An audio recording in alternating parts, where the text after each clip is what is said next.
थकित को शांति का वचन भाई भगत सिंह के द्वारा फरवरी 20। और जब मैंने उसे देखा तो उसके पैरों पर मुर्दा सा गिर पड़ा।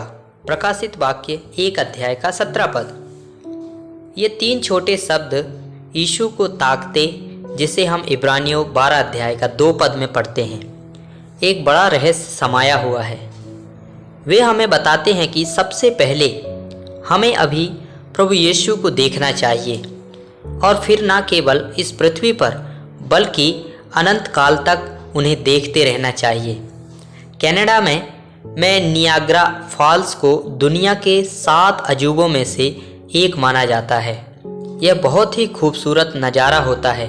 1928 में मैं वहाँ 6 दिनों तक रहा और सूर्योदय, दोपहर और सूर्यास्त के समय जल प्रताप का दौरा करना शुरू किया।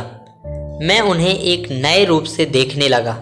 जितना अधिक मैंने इस अद्भुत दृश्य को देखा, उतना ही अधिक मैंने जाना कि यह कितना अधिक सुंदर था। फिर भी नियाग्रा जलप्रपात की पूरी सुंदरता की सराहना करने के लिए उन्हें सर्दियों और गर्मियों में और अन्य मौसमों में भी देखने की ज़रूरत है।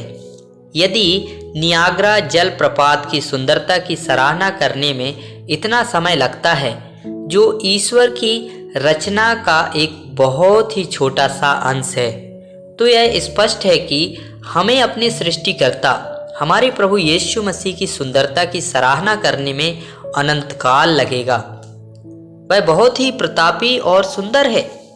जब आप अपने निजी जीवन में या अपनी सेवकाई में मायूस, निराश और निराशा महसूस करते हैं, तो आपको प्रार्थना करनी चाहिए, हे परमेश्वर, मुझे आपके पुत्र की महिमा की एक नई झलक दिखा दे।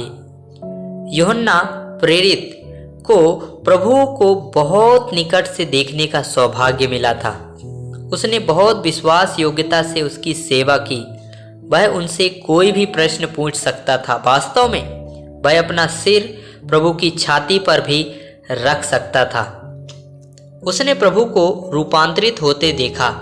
उसने उसे फिर से उठते और स्वर्ग पर चढ़ते देखा। परंतु अब प्रकाशित वाक्य की पुस्तक में यूहन्ना ने अपने बुढ़ापे में उसे बिल्कुल नए तरीके से देखा। वह जानता था कि यह प्रभु यीशु मसीह है। उसे पूछने की कोई आवश्यकता नहीं थी, तुम कौन हो, क्योंकि उसने यह कहते हुए एक आवाज़ सुनी, मैं अल्फा और ओमेगा, पहला और अंतिम हूँ। प्रकाशित वाक्य 1 अध्याय का 8 पद।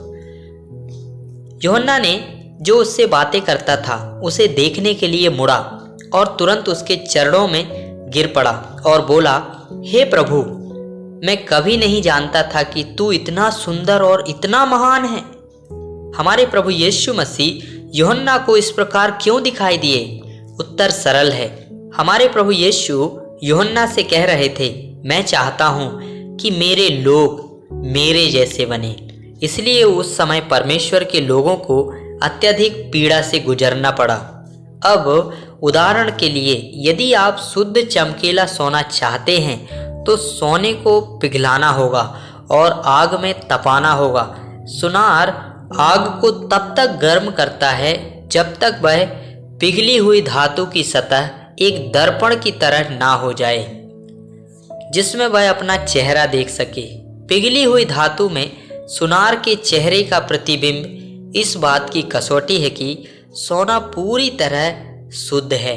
उसी तरह हमें पीड़ा की आग से तब तक शुद्ध किया जाना चाहिए जब तक कि प्रभु यीशु मसीह की महिमा हमें पूरी तरह से दिखाई ना दे।